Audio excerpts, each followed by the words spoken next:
Bonjour à tous et bienvenue dans cette deuxième vidéo de débriefing du sixième épisode de Koh Lanta la légende. Alors de quoi on va parler dans cette vidéo? Tout d'abord je vais commencer par faire une petite mise au point sur les propos que j'ai tenus dans la vidéo précédente suite aux commentaires que vous m'avez laissés. Je pense qu'il faut que je clarifie un peu les choses. Ensuite on parlera du jeu d'Alexandra au sujet duquel j'ai quelques nouveaux éléments à apporter suite à cet épisode. Le jeu de Kumba aussi a été très intéressant et finalement sa position est peut-être pas aussi claire qu'il n'y paraît au premier abord. Et pour terminer on s'intéressera au résultat du vote qui s'est donc joué dans cet épisode entre Sam et Clémence. Pour commencer, j'ai remarqué qu'il y a eu quelques commentaires sur ma vidéo précédente qui m'ont reproché d'être un peu sévère avec Claude. Je vais pas rentrer plus dans le détail, je pense que c'est pas nécessaire, et puis de toute façon, il n'y a aucun problème, vous avez le droit de vous exprimer dans les commentaires. Je pense que c'est lié au fait que je me suis un peu attaqué à un trait de sa personnalité, qui est d'être donneur de leçons. Souvent, il a tendance à prendre les gens sous son aile, à prodiguer des conseils. Et c'est vrai que je disais, ça montre qu'il a pris un peu trop la confiance, et ça pourrait lui porter préjudice, et je pense que ça lui a porté préjudice dans l'île des héros auparavant. Donc juste pour dire que le but c'est vraiment pas de m'attaquer à sa personnalité ou de m'attaquer à lui en dehors du jeu, moi je le connais pas en dehors du jeu, je pense que de toute façon la portée de mes vidéos n'est pas suffisante pour atteindre Claude. Moi je fais mes vidéos d'un côté, Claude fait sa vie de l'autre, c'est vraiment deux choses totalement différentes. Mais moi je m'intéresse au jeu Koh Lanta et je remarque que dans Koh Lanta il faut avoir une certaine aisance sociale, avoir une certaine intelligence sociale, et pour moi il y a certaines remarques de Claude qui dans ce contexte sont décalées par rapport à ses ambitions de victoire dans cette aventure et dans les aventures précédentes. Voilà, je trouve que des fois, il pourrait s'abstenir de donner des leçons, de prodiguer des conseils, parce que, tout simplement, c'est quelque chose qui n'est pas très agréable aussi pour les autres candidats, de se voir dire comment jouer, parce que ça accentue le fait qu'il est au-dessus de tout le monde, et au niveau de l'ego des autres candidats, c'est quelque chose qui pourrait poser problème. L'idée, c'est juste de s'intéresser au jeu, d'essayer de comprendre, et le but, c'est absolument pas d'essayer de lui porter préjudice, parce que j'aurais un quelconque ressenti envers lui, honnêtement pas du tout. Voilà, c'est juste que, à mon avis, il a tendance, par certaines de ses remarques, à être un petit peu condescendant vis-à-vis des autres aventuriers. Concernant le fait que la production l'a beaucoup mis en valeur dans cet épisode, c'est vrai qu'après j'ai un peu réfléchi et j'ai surtout lu un commentaire de Romain Julien qui disait bah oui, il a été mis en valeur dans cet épisode, mais dans un autre épisode, ce sera quelqu'un d'autre. Et c'est vrai que j'ai trouvé ça assez pertinent, je me suis dit, j'ai peut-être un peu exagéré. C'est vrai que dans les épisodes précédents, on l'entendait pas trop, on le voyait pas tant que ça. Il y a eu quelques remarques de Denis qui étaient vraiment à son avantage, mais finalement on peut pas dire non plus qu'il soit complètement omniprésent dans tous les épisodes depuis le début. Donc remarque très juste, c'est vrai que j'ai peut-être un peu exagéré. Il était très mis en valeur dans cet épisode, mais c'est vrai que c'est absolument pas le cas depuis le début de la saison. Et le dernier aspect que j'ai mentionné et sur lequel je voudrais revenir, c'est aussi le fait que les autres candidats n'osent pas monter des stratégies contre Claude, et là j'avoue que je reste complètement sur mes positions, je trouve qu'ils sont vraiment très passifs, qu'ils manquent d'audace, et c'est un problème pour cette saison actuellement. Jusqu'à présent, il n'y a eu aucun vote contre lui, alors certains interpréteront ça en disant qu'il est juste très fort. Moi je pense que les autres candidats ont un problème avec Claude, ils n'osent pas voter Claude, ils n'osent rien tenter contre Claude, et c'est un problème à mon avis. Bon voilà, j'espère que ça aura permis de clarifier un petit peu la situation sur ce que je voulais dire. En tout cas, maintenant que c'est fait, on va pouvoir parler du jeu d'Alexandra. Dans cet épisode, Alexandra a clairement montré qu'elle n'avait aucune vision à long terme. Mais c'est presque pas une critique en fait. Maintenant, je suis presque réconcilié avec ça, parce que c'est vrai que ça m'avait un peu agacé souvent par le passé, dans son aventure précédente, ou dans Koh Lanta la légende qu'on voit en ce moment. Moi j'aime bien les stratégies maîtrisées, les stratégies planifiées, quelqu'un qui a pensé, qui a 2 ou 3 coups d'avance, mais finalement, si ça marche, Alexandra, c'est son style de jeu, elle fait ce qu'elle veut et jusqu'à présent, elle s'en tire quand même super bien. Elle prend ses décisions en fonction de ses émotions du moment. Pour illustrer ça, je vais m'appuyer sur quelque chose qui est évident, qui a même été relevé lors du montage, qui est que dans le dernier épisode, Alexandra voulait éliminer Théoura, voulait monter une alliance entre Jade, Alix et elle-même pour éliminer Théoura, et dans cet épisode, on a entendu Alexandra dire « Bravo, Théoura, il fait ci, il fait ça, il nous nourrit, il est de bonne humeur », enfin, elle ne tarissait pas d'éloges sur Théoura. Donc vraiment, elle n'a pas de vision stratégique, elle n'a pas de mémoire et elle ne se projette pas. et on le voit aussi quand elle voit le coucher de soleil. Alors que d'habitude, beaucoup d'aventuriers lui reprochent d'être renfermée, d'être de mauvaise humeur, d'être pessimiste, mais là, un coucher de soleil et elle était remise d'aplomb. En plus, je pense que j'ai pas besoin de rappeler une nouvelle fois que sur les épreuves, elle prouve une fois de plus qu'elle est vraiment très forte, hein. On l'avait vu lors du paresseux où elle a tenu très longtemps. Et sur l'épreuve d'immunité dans cet épisode, elle s'est encore illustrée en allant au bout d'elle-même. Certes, c'est aussi lié à la glissade de Sam. Certes, les jaunes avaient peut-être un problème stratégique parce que la façon dont ils ont rempli les paniers de manière complètement déséquilibrée ont laissé Alexandra en fait attendre avec un panier quasiment vide au début de l'épreuve, et donc elle était forcément beaucoup plus fraîche au moment du duel final avec Christelle. Mais quoi qu'il en soit, on a bien vu qu'elle était allée au bout d'elle-même, qu'elle a montré une résistance physique et une résistance mentale très forte, et ça, c'est quelque chose qu'on peut pas lui enlever. Mais surtout, si je tiens à réhabiliter ce type de jeu, donc émotionnel, au jour le jour, en fonction des conditions du moment, c'est d'une part parce que c'est quelque chose qui attire la sympathie, et on sait que dans Koh-Lanta, attirer la sympathie c'est très important. Je pense que Loïc l'apprécie beaucoup pour cette raison, et c'est quelque chose qui fait que Loïc la protège, et c'est quelque chose qui fait que à l'heure actuelle elle est toujours dans le jeu, et surtout parce que dans une saison où les aventuriers ont tellement de mal à mettre en place des stratégies contre la Team Clone, et c'est peut-être une personnalité émotionnelle comme ça qui va créer la surprise. J'avais eu il y a très longtemps un commentaire qui me disait que Alexandra pouvait prendre des décisions courageuses qui allaient l'aider à avancer. Et c'est vrai que moi ça m'avait fait un peu rigoler, je m'étais dit Alexandra, aucune vision stratégique, quasiment ridicule, mais justement c'est peut-être le fait qu'elle prenne des décisions comme ça, sans réfléchir à ce qui va se passer après, qui fait qu'elle va oser tenter quelque chose en dehors de la Team Clone. Peut-être qu'un jour, elle va se dire mais j'en ai marre en fait, pourquoi est-ce que je voterai en fonction des consignes des uns et des autres, moi j'ai envie de faire ce que je veux, et ça c'est quelque chose non seulement qui peut elle la faire prendre une décision courageuse, et en plus qui peut plaire et qui peut rallier autour d'elle. Est-ce qu'il y a de grandes chances que ça arrive? Non, bien sûr, parce que le fait quand même de prévoir à l'avance, d'être constant, ça offre quand même un sacré avantage. Mais si surprise il doit y avoir, je pense que la surprise passera par Alexandra. Parlons de Kumba maintenant. Kumba, dans cet épisode, elle a vraiment été très gonflée. Dans Koh-Lanta, changer d'avis, ça fait partie du jeu. La morale est à géométrie variable en fonction des conditions du moment. Les trahisons, ça existe. Les coups bas, ça existe. C'est normal, c'est comme ça. Mais là, Kumba, là c'est vraiment beaucoup quoi. Là, elle pousse le truc très loin. Ça commence lors de l'épreuve de confort, l'épreuve des radeaux.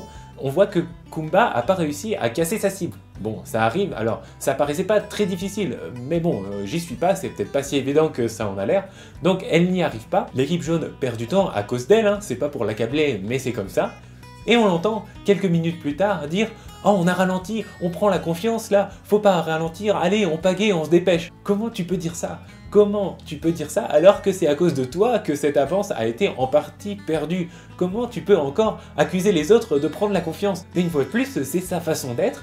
Au moins, elle est pas sur la défensive. On a vu que être sur la défensive, je pense que c'est quelque chose qui a perdu Candice, ou en tout cas qui l'a vraiment pas aidé. Kumba, ce qui est sûr, c'est qu'elle se démonte pas. Hein. D'ailleurs, soit dit en passant, on a revu les images en début de cet épisode, et on a bien vu que Candice a été accusée d'avoir proposé de voter Claude, ce qui n'a jamais été le cas, et certes, assumer l'alliance des filles, mais n'a pas du tout assumé d'avoir proposé de voter pour Desforts, alors que c'est bien elle qui l'a fait. Donc une fois de plus, dans ce qu'elle fait, il y a plein de contradictions, mais elle est incisive, elle est tranchante dans ses propos, et du coup ça passe super bien. Ensuite, en rentrant de l'épreuve de confort, elle est la première à fêter la victoire, elle est la première à dire que les rouges, on les a couchés, enfin, elle a aucune modestie, mais quand même, je te rappelle que t'as pas été particulièrement brillante, quoi. Pareil, juste avant l'épreuve d'immunité, elle explique que grâce aux gros poissons qu'ils ont pu s'enfiler, ils vont bien pouvoir mettre la raclée au rouge. Et enfin, elle fait le truc le plus gros de la Terre, le truc le plus culotté de la Terre, c'était grandiose, j'ai adoré, c'est de dire « Oh là là, mais les filles dans le camp adverse, elles vont être encore en mode girl power, là, leur alliance, je sais pas quoi, n'importe quoi. » Elle a aucune considération pour cette alliance alors que c'est elle qui l'a créée. C'est quand même incroyable de dire ça. Franchement, j'ai trouvé ça grandiose. Et enfin, lors des tractations avant le conseil, alors ça me fait un peu moins marrer, elle promet clairement à Clémence qu'elle va pas voter contre elle. Et en fait, elle ne respecte pas sa promesse. On ne sait pas pourquoi, elle va le dire à Claude, elle va annoncer à Claude qu'elle ne votera pas Clémence parce qu'elle n'a pas envie. Et là, il suffit de 3 mots de Claude pour la retourner. Alors, le fait qu'elle trahisse sa promesse une fois de plus, c'est pas un problème, on est dans Koh-Lanta, c'est comme ça se fait. Mais surtout, le fait que Claude soit aussi persuasif en ayant aussi peu d'arguments. Bon, je vais pas encore m'apesantir là-dessus, mais voilà, c'est dommage, c'est dommage. Franchement, je me disais, allez, Kumba, Christelle, ouais, j'y croyais, hein. Moi je suis encore naïf. Hein. Je me dis, Christelle, peut-être qu'elle va changer d'avis, peut-être qu'elle va en avoir marre de suivre les consignes de vote. Il n'a jamais été question de voter pour une autre personne que Clémence. Vraisemblablement, elle s'est dit, il va y avoir un vote contre Sam, il va savoir que c'est moi, et après je vais avoir des représailles derrière. Donc elle n'a pas osé prendre une décision un peu originale. Et enfin, parlons un peu plus en détail du résultat du vote de cet épisode, qui s'est joué donc entre Clémence et Sam.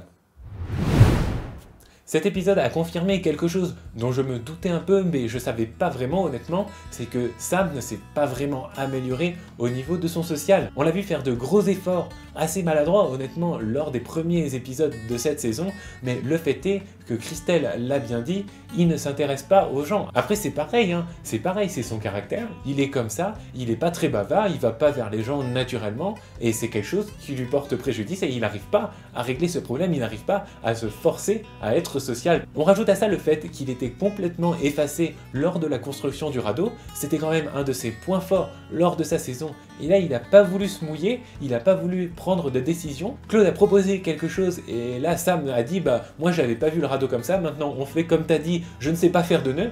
Alors que bon, comme disait Claude, faire des nœuds, c'est faire des nœuds quoi. Comment tu ferais pour que ces deux bouts de bois tiennent? Même si ça correspond pas exactement à ce que toi tu avais envisagé à la base, je pense que attacher deux bouts de bois, qu'ils soient en croix ou qu'ils soient parallèles, je pense que ça doit pas être fondamentalement différent, ou en tout cas on doit pouvoir trouver une façon d'adapter le système. Je fais genre c'est hyper simple, mais moi j'y connais rien, j'ai jamais attaché de ma vie deux bambous ensemble. Et le plus gros, c'est quand même que Sam a fait une énorme contre-performance à l'épreuve d'immunité. À mon avis, c'est quand même en grande partie lui qui envoie son équipe au conseil. Et je disais que dans ce secteur de jeu, Kumba était quand même assez gonflée, c'est-à-dire qu'elle faisait une erreur et après elle parlait collectif et après elle fêtait la victoire comme tout le monde et elle se permettait de dire on va mettre une raclée aux autres, mais c'est beaucoup plus habile en fait comme façon de gérer la contre-performance individuelle dans la phase en équipe. Le fait de faire ça, c'est quand même beaucoup mieux. S'accabler comme l'a fait Sam, c'est jamais bon. Et même les autres aventuriers souvent sont là, mais non, ça sert à rien, arrête d'être pessimiste, arrête de t'en vouloir. On a perdu en équipe, il est rare qu'un aventurier pour sa contre-performance soit directement accablé. Bon après, pour les votes, c'est autre chose, mais je pense qu'un aventurier qui est capable de dire « Bon, j'ai merdé, mais on a perdu en équipe, je vais pas me saper le moral pour ça » ou quelque chose comme ça, reconnaître son erreur, mais à la fois dire « On est une équipe, on va essayer de progresser ensemble », c'est à mon avis le bon équilibre. Et là, Sam, il était pas là-dedans du tout. Il était dans le « c'est de ma faute, j'ai glissé, j'ai fait perdre mon équipe, j'ai envoyé mon équipe au conseil, et si je dois sortir, je sortirai ». Et au passage, je trouve que c'est pas du tout battant de sa part. Personnellement, je trouve que ça va un peu à l'encontre du dépassement de soi, ça va un peu à l'encontre du fait qu'il faut se battre pour gagner. Se battre, c'est pas forcément se battre sur les épreuves pour tenir plus longtemps que les autres aux paresseux, c'est aussi je suis en difficulté, j'ai merdé, psychologiquement je m'en veux, mais je dois résister, je dois tenir, je dois continuer à me battre pour retrouver une belle place dans ce camp et pour aller loin dans l'aventure. Alors même qu'il adore Koh-Lanta, alors même qu'il rêve de participer à Koh-Lanta, il était là, si je dois sortir, je sortirai, et il s'est même pas particulièrement foulé pour trouver un collier. Il a fallu que ce soit Claude qui lui dise peut-être que ce serait bon que tu cherches un collier au cas où, mais lui, il avait envie de partir, on aurait dit. En face de Sam, il y a Clémence, et Clémence, je trouve qu'elle a vraiment été exemplaire. Je trouve que dans sa façon de gérer la période difficile, elle est vraiment très calme, très posée, elle essaye de réfléchir. Alors, on l'a vu pleurer, c'est vrai que moi j'aime pas trop les aventuriers trop émotifs. Quand son équipe perd l'épreuve d'immunité, elle sait ce qui va se passer, elle sait qu'elle va être éliminée, donc à partir de là, c'est quand même un peu normal d'être submergé par l'émotion. Moi, ça m'a pas semblé complètement excessif comme réaction, et ce que je trouve, c'est que ce qu'elle a dit était particulièrement mature de sa part. Elle a dit « Mon équipe s'est battue jusqu'au bout, je l'ai vu, tous ils ont essayé de gagner cette épreuve, ils ont tout donné, et voilà, à partir de là, c'est le jeu, je l'accepte. » Et ça avait voilà, un parfum de défaite pour elle. Je pense aussi qu'elle a très bien joué lors de l'épreuve de confort, quand elle dit il y avait un but. En plus, elle nous l'a expliqué en facecam. Pour une fois, elle nous explique sa stratégie en facecam. Souvent, je reproche ça à Koh Lanta, que les aventuriers font des stratégies mais ne nous les expliquent pas. Et ben là, elle nous l'a expliqué clairement. Voilà, c'était fait exprès. Expliquer la répartition des votes lors de l'épreuve de confort, c'était voulu. C'est pour montrer à l'autre équipe que je suis en difficulté, qu'ils se sont tous liés contre moi et faire naître des idées d'alliance dans la tête des filles un peu plus en difficulté dans l'équipe des rouges. Et ça, c'est très bien joué. La règle est un peu floue d'ailleurs. Passer des informations à l'autre équipe pendant les épreuves, on sait pas, on sait qu'ils ont pas trop le droit de se parler, mais d'un autre côté, Denis pose des questions, mais d'un autre côté, Denis a laissé parler Clémence à ce moment-là, donc c'est un peu délicat, et là, elle a bien réussi à utiliser une espèce de, entre guillemets, faille de la règle à son avantage. Après, elle était tellement en position délicate que ça n'a pas suffi. Pareil dans sa recherche de collier, super état d'esprit, toujours très calme, toujours concentré sur ce qu'elle a à faire, toujours à réfléchir. Il y avait quand même énormément de monde qui cherchait le collier avec elle, ce qui aurait pu être potentiellement dur à gérer pour elle parce que les votes ont quand même été unanimes, il n'y en a aucun qui était réellement en danger lors de ce conseil et il n'empêche qu'ils ont tous cherché le collier avec elle pour l'empêcher de le trouver. Dans cette situation, il y en a plein qui auraient pété un plomb, qui se seraient découragés, qui auraient dit mais j'en ai marre là, ils essayent juste tous de me sortir, franchement se battre contre des gens qui ont tous envie de vous sortir, j'en ai marre, j'ai pas envie, si je dois sortir, je sortirai. Elle n'a jamais dit ça, elle a jamais dit ça. Et même elle a essayé de retourner Kumba. Alors assez timidement, moi j'étais assez surpris que Kumba lui promette directement de ne pas voter pour elle. Et d'ailleurs on a vu ce que ça a donné, mais il n'empêche qu'elle essaye. Elle lui dit Kumba, qu'est-ce que tu vas voter? Elle essaye de chercher une faille dans laquelle s'engouffrer. Et ça c'est pareil, ça montre que jusqu'au bout, elle a essayé de se battre, elle a essayé de se maintenir dans l'aventure. Mais bon, ça n'a pas suffi, Sam est protégé, hein. En fait on va pas se mentir, bon je vais arrêter avec ça parce que ça va finir par devenir lassant. Par contre, ce qu'il faut remarquer, c'est qu'elle a fait une sortie encore hyper classe. Sa sortie, elle est tout simplement parfaite. Et dans la mesure où il y a l'île des bannis après et que potentiellement elle peut revenir dans le jeu, c'est excellent. Et ça, elle le sait pas. Elle n'a pas essayé de régler ses comptes avec qui que ce soit, elle n'en voulait à personne, alors que pourtant, elle avait eu une promesse de la part de Kumba, mais elle n'est pas revenue dessus. Pourquoi? Parce que ça sert à rien de mettre les gens devant leurs propres contradictions, ça va juste les froisser, et de toute façon, dans sa tête, elle est sortie, ça ne sert plus à rien d'être méchant avec qui que ce soit. Il n'empêche qu'elle a été super douée jusqu'au bout et qu'avec cette règle de l'île des bannis, ça pourrait tout simplement lui être très profitable par la suite. Sur ce, c'est la fin de cette vidéo. Si elle vous a plu, n'hésitez pas à liker, à commenter et à vous abonner, c'est très important pour la visibilité de cette chaîne sur YouTube. Et puis, quoi qu'il en soit, je vous dis à très bientôt pour la prochaine.